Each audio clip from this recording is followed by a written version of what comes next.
আসসালামু আলাইকুম। Hello everyone, আপনারা সবাই কেমন আছেন? আশা করি ভালো আছেন। কাছে কিংবা দূরে যে যেখান থেকে আমার ভিডিও দেখছেন আপনাদেরকে জানাচ্ছি আন্তরিক ধন্যবাদ।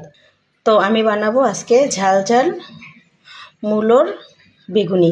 তো দেখেন গাইস, প্রথমে আমি মূলাটাকে এইভাবে জাস্ট আড়াআড়ি করে সোজা করে কেটে নিয়েছি। তো পরে উল্টিয়ে আমি যে জাস্ট আড়াআড়ি করে কেটে নিয়েছি। তো কাটার পর আমি লবণ আর চিনি দিয়ে অনেকক্ষণ মাখিয়ে রেখেছি। তো রাখার পরে যে পানিটা বের হয়েছে, তো পানিটা ভাবে চিপড়ে ফেলে দিয়েছি। একবার শুকনা দেখেন এখন কতটা বড় হয়ে গিয়েছে।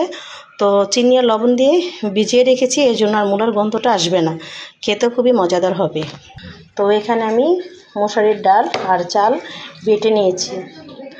তো আর দিয়ে দিব কাঁচামরিচ বাটা, যেহেতু আমি ঝাল ঝাল ঝাল মূলার বেগুনি বানাবো, এখানে দিয়ে দিব কিছুটা জিরে বাটা আর কিছুটা কাঁচামরিচ বাটা দিয়ে দিব পরিমাণ মতো লবণ, দিয়ে দিব মরিচের গুঁড়ো, সামান্য পরিমাণ দিয়ে দিলাম ধনিয়ার গুঁড়ো, এখন দিয়ে দিব হলুদ গুঁড়ো দিয়ে ভালো করে আমি মিশিয়ে নিব সামান্য পরিমাণ পানি দিয়ে দিব পরিমাণ মতো কিছুটা পানি,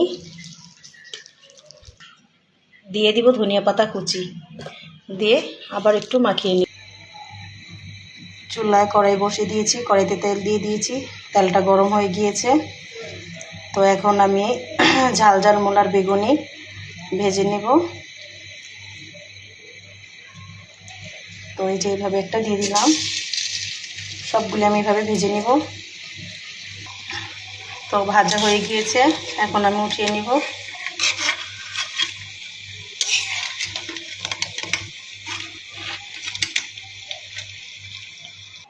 হয়ে গিয়েছে ঝাল ঝাল মুচমুচে মূলার বেগুনি, খুবই মজাদার হয়েছে, খুবই মজা হয়েছে। ট্রাই করে দেখতে পারেন, এভাবে একটু মূলার গন্ধ নেই, কেউ বুঝতেই পারবে না যেটা মূলা। তো আজকে এই পর্যন্তই, আল্লাহ হাফেজ।